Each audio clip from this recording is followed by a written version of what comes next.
Hello everyone. So in this video we will cover three important things, that is Uttar Pradesh budget and UP's economic survey, and we will also see India's state of forest report, which was launched in 2023 or which was published in 2023 by Forest Survey of India FSI.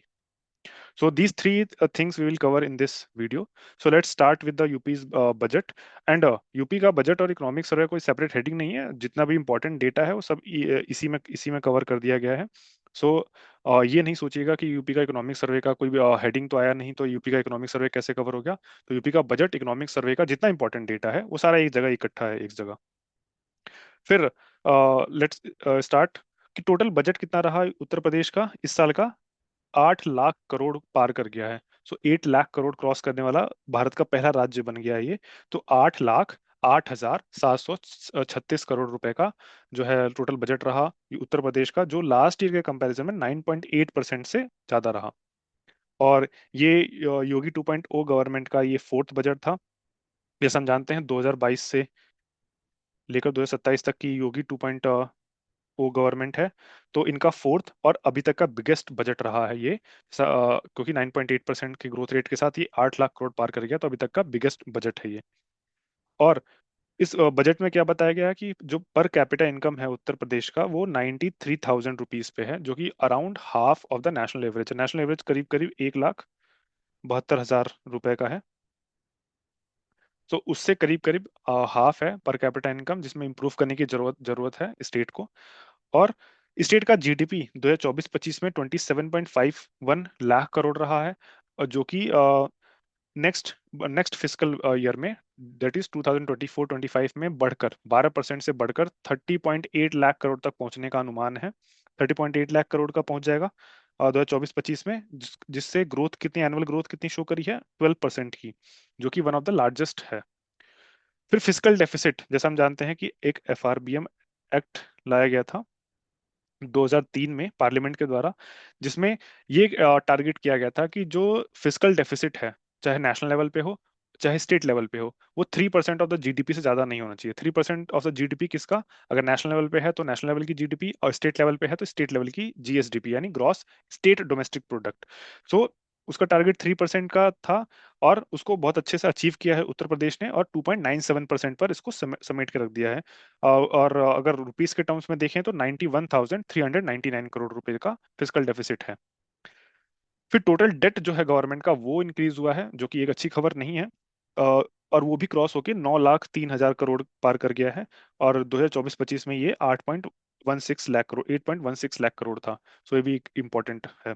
फिर उत्तर प्रदेश का जो share है tax receipts में, वो highest हो गया country में. ये एक इंपॉर्टेंट डेटा है. तो उत्तर प्रदेश में सबसे ज्यादा टैक्स जनरेट होता है. ये भी एक आरबीआई की रिपोर्ट के अनुसार एक इंपॉर्टेंट डेटा है याद रखने के लिए.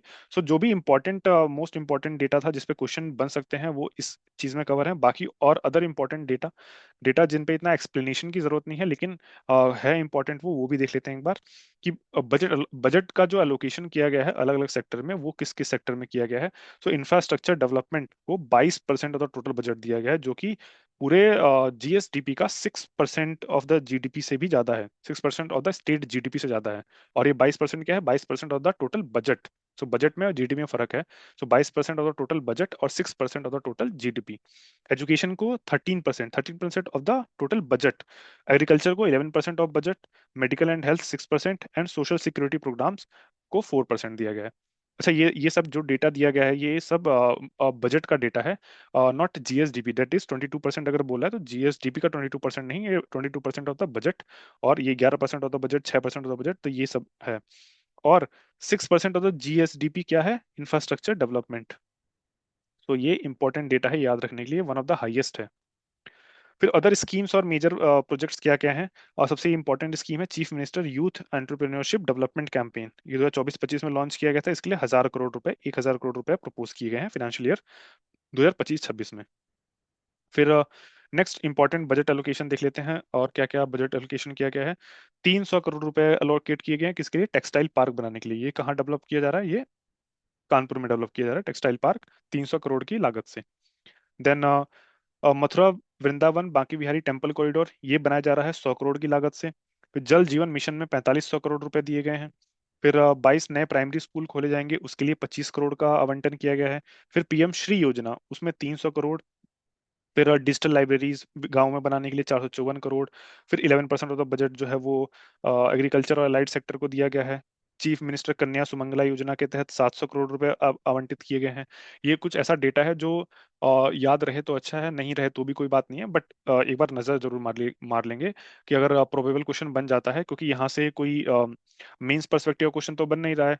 वो बन रहा है, जो क्वेश्चन बनेगा वो ऑब्जेक्टिव नेचर का बनेगा। तो अगर एक बार देख लिया और नजर में रह गया और याद आ गया तो वो बहुत इजीली वो क्वेश्चन सॉल्व हो जाएगा। फिर कुछ और इंपॉर्टेंट डेटा देखते हैं कि आयुष्मान कार्ड जो प्रधानमंत्री आयुष्मान योजना के तहत बनाए जा रहे हैं, उसमें उत्तर प्रदेश फर्स्ट रैंक करता है, क्योंकि सबसे ज्यादा आयुष्मान कार्ड उत्तर प्रदेश में बनाए गए हैं।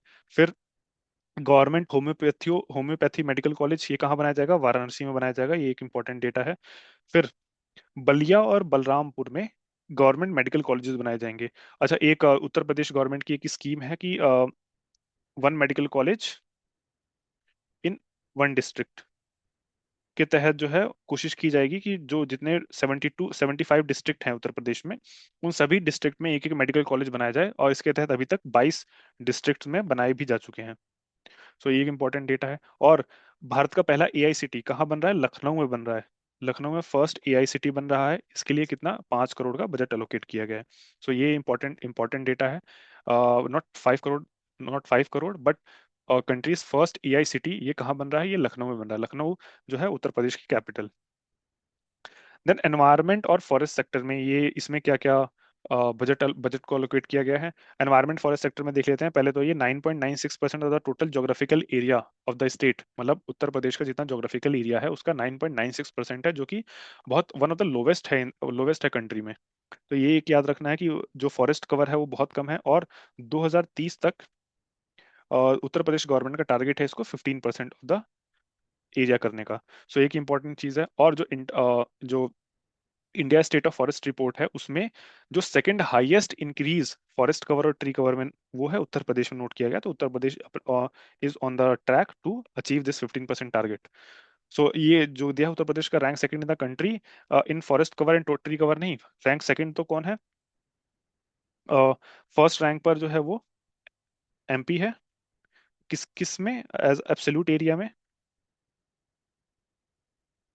बाकी और जो इंपॉर्टेंट डेटा है वो India state of forest report का, वो जब India state of forest report करेंगे अभी नीचे, तब उसमें देखा जाएगा। और उत्तर प्रदेश सेकंड रैंक किस चीज में है? कि हाईएस्ट सेकंड हाईएस्ट इंक्रीज हुआ है फॉरेस्ट कवर और ट्री कवर में उत्तर प्रदेश में। और नंबर ऑफ टाइगर्स, उसमें भी इंक्रीज हुआ है स्टेट में। 2018 के सेंसस में 173 थे, जो कि 2022 के सेंसस में बढ़ के 205 हो गए हैं। और ये टाइगर सेंसस क्या है? ये हर 4 साल में कंडक्ट किया जाता है, एवरी 4 ईयर्स। और देश का पहला वल्चर ट्राइबल सेंटर जो है वो गोरखपुर में स्टैब्लिश किया जा रहा है। ये भी एक इम्पोर्टेंट फैक्ट है याद रखने के लिए। Then coming to the next heading. फिर जीएसडीपी के बारे में अभी हमने देखा ही कि 2022-23 में इसका ग्रोथ रेट 8% था, और उस समय जो है 21.91 लाख करोड़ था। और 2024-25 में जो है इसका टारगेट रखा गया ₹30 लाख करोड़ के राउंड, और 12% के एनुअल ग्रोथ रेट के साथ। ठीक है। और इसी के साथ स्टेट गवर्नमेंट ने उत्तर प्रदेश को $1 ट्रिलियन इकोनॉमी बनाने का भी एक एम रखा है। ये भी एक इम्पोर्टेंट है। फिर Uttar Pradesh is among the states largest economy in the country. अभी हम जानते हैं कि महाराष्ट्र जो है वो 15% का कंट्रीब्यूशन देता है, और उत्तर प्रदेश सेकंड नंबर पे है 9.2% के साथ। सो ये भी एक इंपॉर्टेंट है कि Uttar Pradesh is the second largest GDP in India. फिर सेक्टर वाइज कंट्रीब्यूशन क्या क्या होता है? कि सर्विस सेक्टर में जो है वो 46.95% का कंट्रीब्यूशन है, एग्रीकल्चर प्राइमरी सेक्टर में 28.44%, और इंडस्ट्री सेक्टर में 24.61%। सो ये इंपॉर्टेंट डेटा है क्लासिफिकेशन के लिए, ये भी याद रख सकते हैं। फिर कंट्रीब्यूशन का स्टेट ओन अपने टैक्स रेवेन्यू में क्या क्या कंट्रीब्यूशन है? कि जीएसटी में 40% जो कंट्रीब्यूशन आता है वो जीएसटी करता है। 16.41% जो है वो वैल्यू एडिड टैक्सेस से होता है। फिर स्टेट एक्साइज ड्यूटी, ये मैन्युफैक्चरिंग के ऊपर लगाया जाता है। ये इसका कंट्रीब्यूशन 22.8% है, 22.28% है। और स्टैंप और रजिस्ट्रेशन ड्यूटी, स्टैंप ड्यूटी क्या होता है? जैसे फॉर एग्जांपल हम जमीन की रजिस्ट्री कराते हैं या घर की रजिस्ट्री कराते हैं, तो उसमें एक स्टैंप ड्यूटी देना पड़ता है, तो वो स्टैंप ड्यूटी वो है। और रजिस्ट्रेशन फी, इसका कंट्रीब्यूशन जो है 13.46% है इन द स्टेट का अपने रेवेन्यू सोर्सेज में कंट्रीब्यूशन। फिर जो एक्सपेंस होता है, स्टेट का जो एक्सपेंसेस हैं वो उसमें 57% जो है वो डेवलपमेंट एक्सपेंडिचर का मतलब क्या है कि ऐसे ऐसे एक्सपेंडिचर जो डायरेक्टली इकोनॉमिक ग्रोथ को प्रमोट करने के लिए होते हैं, जैसे for example investment in infrastructure और बाकी और चीजें, वो डेवलपमेंट एक्सपेंडिचर कहलाता है। और नॉन डेवलपमेंट एक्सपेंडिचर क्या कहलाता है? ऐसे एक्सपेंडिचर जो स्टेट के एडमिनिस्ट्रेशन को मेंटेन करने के लिए, जैसे सैलरीज हो गए या पेंशन हो गए, उनमें यूज होता है, उसको कहते हैं non development expenditure. So development expenditure one of the highest है उत्तर प्रदेश का 57% के साथ। और कैपिटल एक्सपेंडिचर देखा हमने 6.05% ऑफ जीएसडीपी है ये डेटा जीएसडीपी का है। तो ये भी इंपॉर्टेंट है। बट ये डेवलपमेंट एक्सपेंडिचर 57, ये टोटल बजट का 57% है, ये जरूर याद रखना है। सो इन दोनों में डिफरेंस जरूर याद रखना है कि 57% और 38.9% ये किसका है? ये बजट का परसेंटेज है, जो बजट का साइज है, जो 8.08 लाख करोड़ हमने देखा था। और कैपिटल एक्सपेंडिचर जो है 6.05% ऑफ द स्टेट जीएसडीपी है। फिर फाइनेंशियल इंक्लूजन के लिए क्या क्या स्कीम जो है लॉन्च की गई है? एक है प्राइम मिनिस्टर जनधन योजना, जिसके तहत 7.93 करोड़ अकाउंट उत्तर प्रदेश में खोले गए हैं, जिसमें 7.37 करोड़ अकाउंट जो है एक्टिव भी हैं। और वन ऑफ द इंपॉर्टेंट चीज क्या याद रखना है, 54.35% अकाउंट जो है वो वुमेन के नाम पे खोले गए हैं। फिर प्रधानमंत्री सुरक्षा बीमा योजना, सिक्योरिटी इंश्योरेंस है सुरक्षा बीमा योजना, इसकी एज लिमिट क्या है? 18 to 70 ईयर्स है, जिसमें एक्सीडेंट इंश्योरेंस जो है वो 2 लाख रुपए का है।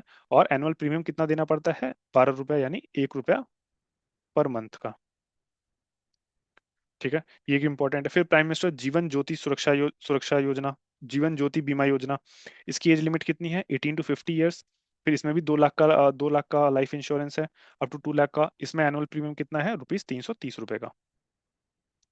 फिर नेक्स्ट स्कीम जो है वो है अटल पेंशन योजना। ठीक है, अटल पेंशन योजना क्या है? जो 60 ईयर्स के बाद जो अनऑर्गेनाइज सेक्टर में जो रिटायर होते हैं लोग, उनके लिए अटल पेंशन योजना है। एक सेकंड, पीडीएफ से 60 ईयर्स के एज के बाद जो अनऑर्गेनाइज सेक्टर में, ऑर्गेनाइज सेक्टर में नहीं, अनऑर्गेनाइज सेक्टर में जो रिटायर होते हैं, उनके लिए एक पेंशन योजना, पेंशन स्कीम है ये, जिसके तहत 1,000 से 5,000 रुपए मंथली पेंशन दिया जाएगा। और टोटल बेनिफिशियरी इसके उत्तर प्रदेश में 15.88 लाख तक इंक्रीज हो चुका है। फिर इन्वेस्टमेंट इंडस्ट्री और स्कीम्स में क्या क्या है? 30,000 करोड़ तक का इन्वेस्टमेंट किस में आ रहा है? फूड प्रोसेसिंग इंडस्ट्री में, जो कि one of the important industry है, सनराइज इंडस्ट्री है, जिसमें पोटेंशियल है 10 लाख जॉब को क्रिएट करने का। फिर बनारस और कन्नौज को स्पेशल सपोर्ट दिया गया है, किसमें? बनारस को दिया गया लंगड़ा आम में, और कन्नौज को परफ्यूम में अंदर दिया, किसके अंडर में? One district one product scheme के अंडर में। और ओडीओपी वॉल बनाई जा रही थी कहाँ पे? सऊदी अरेबिया में, इंडियन एम्बेसी में, ये भी याद रखना है। फिर मेगा मेगा फूड पार्क जैसे कहाँ पे? गोरखपुर में खुला है, जो फूड प्रोसेसिंग फैसिलिटी प्रोवाइड करेगी फार्मर्स और एंटरप्रेन्योर्स को।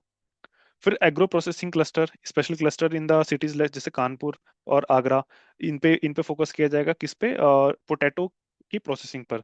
सो एग्रो प्रोसेसिंग क्लस्टर कहाँ बनाया जा रहा है? कानपुर और आगरा में बनाया जा रहा है। ये एक इंपॉर्टेंट डेटा है याद रखने के लिए। फिर mineral production and mining policy. अच्छा, मिनरल जो है वो दो तरह के होते हैं, एक मेजर मिनरल जो कि यूनियन लिस्ट में आते हैं और जिसके ऊपर यूनियन गवर्नमेंट का कंट्रोल होता है, जैसे कोल हो गया बॉक्साइट यानी एल्युमिनियम या लाइमस्टोन। फिर सब मिनरल, यानी इसको माइनर माइनर मिनरल्स मिनरल्स बोलते हैं, जो स्टेट गवर्नमेंट के कंट्रोल में आता है। इसमें सैंड, मोरांग और ब्रिक क्ले, ये सब हो गया। तो 2021-22 से 2022-23 के अंदर चेंजेस क्या क्या किए हैं? मिनरल प्रोडक्शन जो है वो स्टेट में 2.2% से इंक्रीज हुआ है। किसकी किसमें इंक्रीज हुआ है? सिलिका सैंड, कोल, लाइमस्टोन और सल्फर में। और रिवेन्यू टारगेट कितना रखा गया था इसके मिनरल प्रोडक्शन से? ये रखा गया था 4,860 करोड़, जिसमें से 1,422 करोड़ ऑलरेडी अर्न किया जा चुका है। फिर जीपीएस ट्रैकिंग एक इंपॉर्टेंट इनिशिएटिव है, और डिजिटल मैपिंग, जीपीएस ट्रैकिंग और डिजिटल मैपिंग मैपिंग के तहत जो इलीगल माइनिंग होती है उसको रिड्यूस करने के लिए ये लाया गया है, जीपीएस ट्रैकिंग और डिजिटल मैपिंग। फिर करप्शन को रिड्यूस करने के लिए और ट्रांसपेरेंसी को बढ़ावा देने के लिए ई टेंडरिंग सिस्टम लाया गया है, जो ये मिनरल्स के ऑक्शंस के लिए। फिर इंफ्रास्ट्रक्चर डेवलपमेंट में क्या क्या इंपॉर्टेंट इवेंट हुए हैं वो देख लेते हैं एक बार। बुंदेलखंड एक्सप्रेसवे, ये एक इनॉग्रेट किया गया है, जो बुंदेलखंड को जो आगरा एक्सप्रेसवे है उससे उससे लिंक करने के लिए। फिर गंगा एक्सप्रेसवे, ये 600 किलोमीटर का लॉन्ग एक्सप्रेसवे है, मेरठ से प्रयागराज तक का।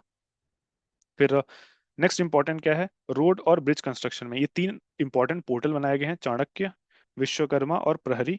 ये क्या करेंगे? ये पोर्टल मॉनिटरिंग करने के लिए है, कि रोड और ब्रिज का कंस्ट्रक्शन की मॉनिटरिंग करने के लिए। फिर अदर इंपॉर्टेंट इवेंट कौन कौन से हैं? टूरिस्ट डेवलपमेंट यानी स्वदेश दर्शन स्कीम के तहत थीम बेस्ड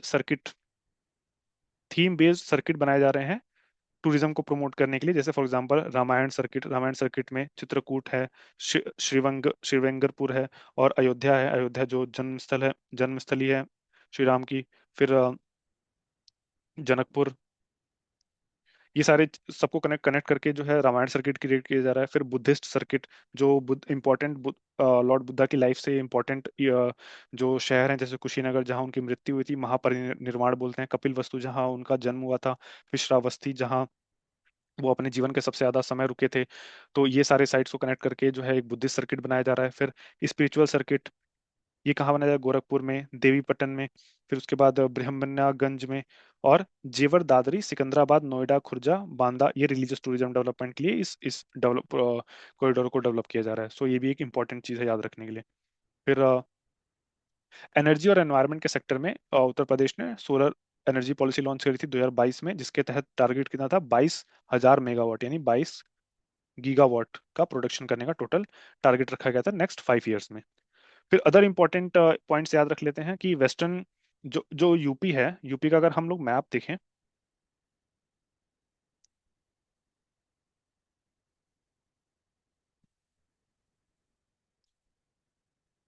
अगर ये एक रफ मैप है यूपी का, जिसमें से ये वेस्टर्न वेस्टर्न यूपी का पार्ट है, ये ईस्टर्न यूपी हो गया, ये जो है अ, ये वेस्ट यूपी, ये सेंट्रल यूपी, ये ईस्टर्न यूपी जिसे पूर्वांचल बोलते हैं, ये बुंदेलखंड रीजन।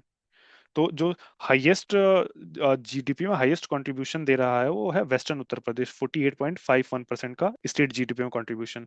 और जो ईस्टर्न यूपी है वो सिर्फ 27.59% दे रहा है। बुंदेलखंड का तो और बुरा हाल है, बुंदेलखंड का 4 से 5% का कंट्रीब्यूशन है, जो कि नीचे देख रहे हैं, ये 5.27% का कंट्रीब्यूशन। और सेंट्रल जो डिवीजन है उसका कंट्रीब्यूशन सिर्फ 18.63% का है। और श्रावस्ती जो है वो लास्ट पोजीशन पे है इस मामले में, डिस्ट्रिक्ट डोमेस्टिक प्रोडक्ट के मामले में। सो ये भी एक इंपॉर्टेंट डेटा याद रखने के लिए। फिर next important India state of forest report भी देख लेते हैं साथ में। इंडिया ने जो है फॉरेस्ट पॉलिसी अपनी लॉन्च की थी 1988 में, जिसके तहत टारगेट रखा गया था कि 33% ऑफ द एरिया को हम फॉरेस्ट कवर के अंडर में लेके आए। तो उसी उसी पॉलिसी को फॉलो करते हुए ये हर साल फॉरेस्ट सर्वे ऑफ इंडिया हर 2 साल में India state of forest report निकालता है, जो कि ये 18th रिपोर्ट है। 18th रिपोर्ट क्यों है? क्योंकि एक एक बस साल बीच में मिस कर दिया था, इसलिए 18th है, अदरवाइज ये 19th होती सीरीज में। और 1987 से ये चल रहा है और 2023 में 18th लॉन्च किया गया। टोटल फॉरेस्ट और कवर एरिया कितना है भारत में? कवर एरिया 8,27,357 स्क्वायर किलोमीटर, मतलब 8,27,000 स्क्वायर किलोमीटर के अराउंड राउंड याद रख सकते हैं इसको। और भारत का टोटल एरिया कितना है? वो है 32.8 लाख स्क्वायर किलोमीटर।